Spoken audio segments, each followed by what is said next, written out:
शेतकरी बंधू भगिनींनो, कांद्याला हमी भाव मिळावा या मागणीसाठी काँग्रेसचे प्रदेशाध्यक्ष आदरणीय सकपाळ साहेब, राष्ट्रवादीचे प्रदेशाध्यक्ष शशिकांतजी शिंदे साहेब, शेतकऱ्यांचे नेते म्हणून गेले अनेक वर्ष शेतकऱ्यांच्या न्याय हक्कांसाठी लढा देणारे युवा आमदार आदरणीय रोहितदादा पवार, खर तर ज्यांच्या नेतृत्वाखाली मी म्हणेल की हा मोर्चा संपन्न होतोय तो लोकनेते देवदत्तजी निकम, उपस्थित शेतकरी बंधूंनो आणि भगिनींनो, खर तर कांद्याला हमी भाव मिळावा ही आपली गेल्या अनेक वर्षाची मागणी आहे, परंतु अद्याप ती पूर्ण झाली नाही.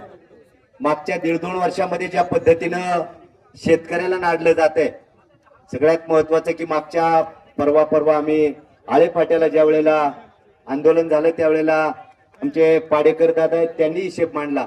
प्रत्येकाचा हिशोब काय अंशी वेगळा येऊ शकतो.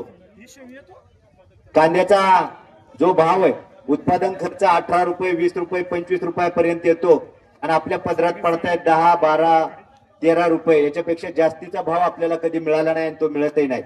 आणि म्हणून आपल्याला हक्काचा हमी भाव मिळावा यासाठी आपण ह्या आंदोलनाचं हत्यारूप असलेलं आहे. खरं तर केवळ कांदाच नाही तर शेतकऱ्याच्या कोणत्याही शेतमालाला भाव नाही हे आपण सारेजण बघतोय. सगळ्यात महत्वाचं चेअरमन साहेब, आपल्याला आता दुसऱ्या एका गोष्टीकडे लक्ष देणं गरजेचं आहे.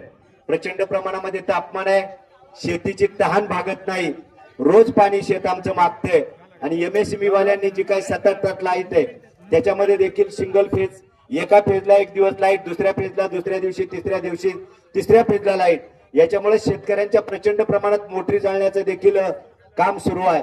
या सगळ्या गोष्टीमध्ये सरकारला आपल्याला सगळ्यांना विनंती करायची, मागच्या 3-4 महिन्यामध्ये जो कांद्याचं वाटोळं झालेलं आहे, ज्याच्यामध्ये खऱ्या अर्थानं शेतकऱ्यांना त्या कांद्याला, विकल्या गेलेल्या कांद्याला कमीत कमी 8 ते 10 रुपये अनुदान मिळावं आणि पुढच्या काळामध्ये शेतकऱ्याच्या कांद्याला किमान 25 रुपये हमी भाव मिळावा या मागणीसाठी आपण सगळेजण जमलोत.